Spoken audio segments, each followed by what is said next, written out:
السلام علیکم عزیز سامعین، یہ تعلیم حضرت عیسیٰ المسیح کے 8 حکموں میں سے دوسرا حکم ہے۔ یہ حکم ایک رسم کے بارے میں ہے جسے بپتسمہ کہتے ہیں۔ پچھلے سبق میں ہم نے خداوند عیسیٰ المسیح کے پاس آنے پر ایک گناہگار عورت کی توبہ اور اس کے ایمان لانے کی کہانی کو سنا۔ اس کہانی میں خداوند حضرت عیسیٰ المسیح نے ایک تمثیل بیان کی ہے کہ کسی ساہوکار کے 2 قرضدار تھے، ایک 500 دینار کا، دوسرا 50 کا۔ جب ان کے پاس ادا کرنے کو کچھ نہ رہا تو اس نے ان دونوں کو بخش دیا۔ بس ان میں سے کون اس سے زیادہ محبت رکھے گا؟ اس تمثیل کا مقصد یہ تھا کہ اس گناہگار عورت پر خدا کا بہت زیادہ قرض تھا۔ خدا نے اس کا قرض خداوند حضرت عیسیٰ المسیح کی قربانی سے معاف کر دیا تھا۔ چونکہ وہ خداوند عیسیٰ المسیح سے بہت پیار کرتی تھی، اسی لیے اسے بہت زیادہ معاف کر دیا گیا تھا۔ کیا آپ اپنے گناہوں سے توبہ کر کے خداوند حضرت عیسیٰ المسیح پر ایمان لے آئے ہیں؟ توبہ کرنا اور ایمان لانا اس کے شاگرد بننے کا پہلا قدم ہے۔ آج میں امید کرتا ہوں کہ آپ اس پر ضرور ایمان لائیں گے۔ توبہ اور ایمان لانے کے بعد خداوند حضرت عیسیٰ المسیح کے پیروکار اپنے ایمان اور عقیدے کو ظاہر کرنے کے لیے بپتسمہ لیتے ہیں۔ بپتسمہ لینا حضرت عیسیٰ المسیح کے پیروکار بننے کا ایک اہم قدم ہے۔ آج کی کہانی میں ہم اس بارے میں مزید جانیں گے کہ بپتسمہ لینے کا مطلب کیا ہے۔ آج ہم انجیل شریف سے اعمال 8:26-38 کی ایک کہانی دیکھیں گے۔ اس کہانی میں خدا نے خداوند حضرت عیسیٰ المسیح کے ایک پیروکار کا استعمال کیسے کیا جس کا نام فلپس تھا۔ ایک دن رب کے فرشتے نے فلپس سے کہا، اٹھ جنوب کی طرف اس راہ پر جا جو ریگستان سے گزر کر یروشلم سے غزہ کو جاتی ہے۔ فلپس اٹھ کر روانہ ہوا۔ چلتے چلتے اس کی ملاقات ایتھوپیا کی ملکہ کنداکے کے ایک خاضہ سرا سے ہوئی۔ ملکہ کے پورے خزانے پر مقرر یہ درباری عبادت کرنے کے لیے یروشلم گیا تھا اور اب اپنے ملک میں واپس جا رہا تھا۔ اس وقت وہ رتھ میں سوار یسایہ نبی کی کتاب کی تلاوت کر رہا تھا۔ روح القدس نے فلپس سے کہا، اس کے پاس جا کر رتھ کے ساتھ ہو لے۔ فلپس دوڑ کر رب کے پاس پہنچا تو سنا کہ وہ یسایہ نبی کی کتاب کی تلاوت کر رہا تھا۔ اس نے پوچھا، کیا آپ کو اس سب کی سمجھ آتی ہے جو آپ پڑھ رہے ہیں؟ درباری نے جواب دیا، میں کیوں کر سمجھوں جب تک کوئی میری رہنمائی نہ کرے۔ اور اس نے فلپس کو رتھ میں سوار ہونے کی دعوت دی۔ کلام مقدس کو جو حوالہ وہ پڑھ رہا تھا یہ تھا، اسے بھیڑ کی طرح ذبح کرنے کے لیے لے گئے۔ جس طرح لیلا بال کترنے والے کے سامنے خاموش رہتا ہے، اسی طرح اس نے اپنا منہ نہ کھولا۔ اس کی تذلیل کی گئی اور اسے انصاف نہ ملا۔ کون اس کی نسل بیان کر سکتا ہے؟ کیونکہ اس کی جان دنیا سے چھین لی گئی۔ درباری نے فلپس سے پوچھا، مہربانی کر کے مجھے بتا دیجئے کہ نبی یہاں کس کا ذکر کر رہا ہے، اپنا یا کسی اور کا؟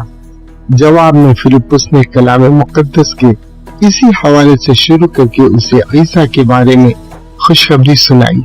سڑک پر سفر کرتے کرتے وہ ایک جگہ سے گزرے جہاں پانی تھا۔ خواجہ سرائے نے کہا، دیکھیں یہاں پانی ہے، اب مجھے بپتسمہ لینے سے کون سی چیز روک سکتی ہے؟ فلپس نے کہا، اگر آپ پورے دل سے ایمان لائیں تو لے سکتے ہیں۔ اس نے جواب دیا، میں ایمان رکھتا ہوں کہ عیسیٰ مسیح اللہ کا فرزند ہے۔ اس نے رتھ کو روکنے کا حکم دیا۔ دونوں پانی میں اتر گئے اور فلپس نے اسے بپتسمہ دیا۔ اس کہانی سے ہم خداوند حضرت عیسیٰ المسیح کے بارے میں کیا سیکھتے ہیں؟ سب سے پہلے ہم دیکھتے ہیں کہ دوسرے انبیاء خداوند حضرت عیسیٰ المسیح کے آنے کی پیشن گوئی کرنے آئے تھے۔ اس کہانی میں خواجہ سرائے حضرت عیسیٰ علیہ السلام کے 53ویں باب سے پڑھ رہا تھا، جس میں ہمارے گناہوں کے لیے حضرت عیسیٰ المسیح کی قربانی کے بارے میں تعلیم دی گئی تھی۔ یہ حضرت عیسیٰ المسیح کی اہمیت کی طرف اشارہ کرتا ہے۔ بہت سے پیغمبروں نے خداوند حضرت عیسیٰ المسیح کے آنے کے بارے میں بتایا۔ در حقیقت خداوند عیسیٰ المسیح سے پہلے آنے والے انبیاء کی کتب مقدسہ میں حضرت عیسیٰ المسیح کے آنے کے بارے میں 300 سے زیادہ پیشن گوئیاں موجود ہیں۔ ہم یہ بھی دیکھتے ہیں کہ خداوند عیسیٰ المسیح متلاشیوں کو اپنے قریب کرتے ہیں۔ یہ خواجہ سرائی کسی بیابان میں تھا اور اس کو سکھانے والا کوئی نہ تھا، لیکن خدا نے اس کی طرف دیکھی اور خدا نے ایک فرشتے کے ذریعے اپنے ایک رسول کو اس خواجہ سرائی کے پاس بھیجا۔ یہاں ہم خدا کی عظمت کو دیکھتے ہیں۔ وہ سب کچھ جانتا ہے اور وہ حقیقی متلاشیوں کو اپنے پاس بلاتا ہے۔ ہم اس کہانی میں لوگوں کے بارے میں کیا سیکھتے ہیں؟ خواجہ سرائی کی کہانی ہمیں متاثر کرتی ہے۔ یہاں ایک آدمی تھا جو ایک ایسی قوم میں رہتا تھا جو سچے خدا کی پرستش نہیں کرتی تھی، تاہم یہ شخص سچائی کی تلاش میں تھا۔ وہ اتنا متجسس تھا کہ اس نے سچائی کی تلاش کے لیے حبشہ سے یروشلم تک ہزاروں میل کا سفر کیا۔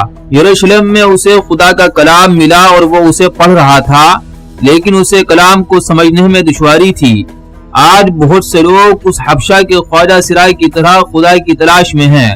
مجھے امید ہے کہ آپ بھی سچے خدا کی تلاش میں ہیں۔ اگر آپ خدا کی تلاش میں ہیں تو مجھے امید ہے کہ آپ حضرت عیسیٰ المسیح پر ایمان لانے کے لیے تیار ہوں گے۔ جس طرح اس شخص نے تلاش کیا، ابھی آپ ان کے بارے میں مزید جانیں گے۔ اس کہانی میں ہمارے پاس دو عظیم مثالیں ہیں، نمبر 1 فلپس اور نمبر 2 حبشی خواجہ سرا۔ فلپس ہر حالت میں خدا کی اطاعت کرنے کے لیے تیار تھا۔ جب ایک فرشتہ فلپس کے پاس آیا اور اسے کہا گیا کہ شہر سے دور بیابان میں چلے جائیں، اس نے سوال نہیں کیا کہ خدا نے کیا حکم دیا ہے، بلکہ اس نے اطاعت کی۔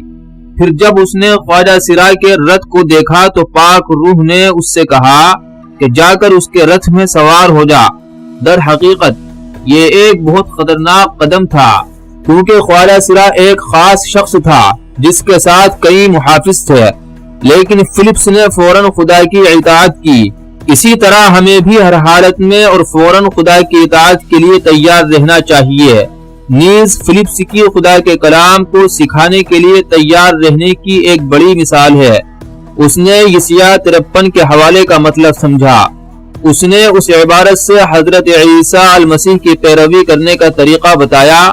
اس کا مطلب یہ ہے کہ فلپس کتاب مقدس کو اچھی طرح جانتا تھا اور اس سے سکھانے کے لیے تیار تھا۔ اسی طرح ہمیں بھی دوسروں کو خدا کی پیروی کا طریقے کو سکھانے کی ضرورت ہے۔ حبشہ کے خواجہ سرائی کی سچائی اور اطاعت کی تلاش کی ایک خوبصورت تصویر ہے۔ سب سے پہلے سچائی کے لیے اس کی خواہش اتنی زیادہ تھی کہ اس نے خدا کی تلاش میں بڑی مشقت کے ساتھ ہزاروں میل کا سفر کیا۔ اس نے پوری شدت سے مطالعہ کیا، جیسا کہ ہم دیکھتے ہیں جب وہ حضرت عیسیٰ علیہ السلام کی تحریریں پڑھ رہے تھے۔ وہ سچائی سیکھنے کے لیے فلپس کی بات سننے کے لیے تیار تھا۔ پھر جب اسے حقیقت معلوم ہوئی تو حبشی خواجہ سرا فوراً توبہ کرنے اور ایمان لانے کے لیے تیار ہو گیا۔ اس نے بپتسمے کے ذریعے اپنے ایمان کا مظاہرہ کیا۔ اس نے کہا، دیکھ پانی موجود ہے، اب مجھے بپتسمہ لینے سے کون سی چیز روکتی ہے؟ اس بیان میں خواجہ سرا نے کہا کہ وہ توبہ کے ذریعے ایمان لے آیا ہے۔ کیا آپ بھی توبہ کر کے حضرت عیسیٰ المسیح پر ایمان لے آئے ہیں؟ اگر آپ ایمان لے آئے ہیں تو آپ کو بپتسمہ لینے میں بھی اس کی اطاعت کرنی چاہیے، جیسا کہ حبشہ کے خواجہ سرا نے لیا۔ بپتسمہ ایک خاص غسل ہے جس میں حضرت عیسیٰ المسیح کے ایک دوسرے پیروکار ہمیں مکمل طور پر پانی میں ڈبو دیتے ہیں، کیونکہ حضرت عیسیٰ المسیح بہت طاقتور ہیں۔ ہمیں زندگی میں صرف ایک بار بپتسمہ لینے کی ضرورت ہے۔ بپتسمہ سے ہم اس کی قدرت اور فضل سے پاک ہوتے ہیں۔ اپنے بپتسمے میں ہم خدا کے لوگوں کا حصہ بن جاتے ہیں۔ انجیل شریف میں رومیو 6 میں بپتسمہ کے معنی کے بارے میں مزید تعلیم دی گئی ہے۔ کیا تم اس بات سے بے خبر ہو کہ ہم سب جنہوں نے مسیح عیسیٰ کا بپتسمہ لیا تھا اس کی موت کا بپتسمہ لیا تھا؟ اس لیے ہم اس کے ساتھ موت کے بپتسمے کے ذریعے دفن کیے گئے، تاکہ جس طرح مسیح کو خدا کے جلال سے زندہ کیا گیا تھا باپ، تاکہ ہم بھی نئی زندگی میں چلیں۔ کیونکہ اگر ہم اس کے ساتھ اس کی موت کی صورت میں متحد ہوئے ہیں تو ہم یقیناً اس کے جی اٹھنے کی صورت میں بھی ہوں گے۔ انجیل شریف کا یہ حوالہ بپتسمہ کے روحانی معنی کی تعلیم دیتا ہے۔ جب ہم بپتسمہ میں پانی کے نیچے جاتے ہیں تو ہم حضرت عیسیٰ المسیح کے ساتھ اپنی پرانی زندگیوں میں مر جاتے ہیں۔ جس طرح وہ مر کر قبر میں دفن ہوا، اسی طرح ہم بھی اپنی پرانی زندگیوں کو ختم کر دیتے ہیں، پھر جب ہم پانی سے باہر آتے ہیں تو ہمیں حضرت عیسیٰ المسیح کے ساتھ نئی زندگی ملتی ہے۔ بالکل اسی طرح جب وہ مردوں میں سے جی اٹھا، ہم بپتسمے کے پانی سے نکل کر نئی زندگی میں آتے ہیں۔ کیا آپ حضرت عیسیٰ المسیح کے ساتھ نئی زندگی پانا چاہتے ہیں؟ پھر آپ کو بپتسمہ میں بھی اس کی اطاعت کرنی چاہیے۔ خداوند عیسیٰ المسیح کی اطاعت کرنے کے لیے بپتسمہ کے بارے میں اگر آپ کے پاس کچھ سوالات ہیں تو براہ کرم ہم سے رابطہ کریں۔ خدا حافظ میرے عزیز سامعین۔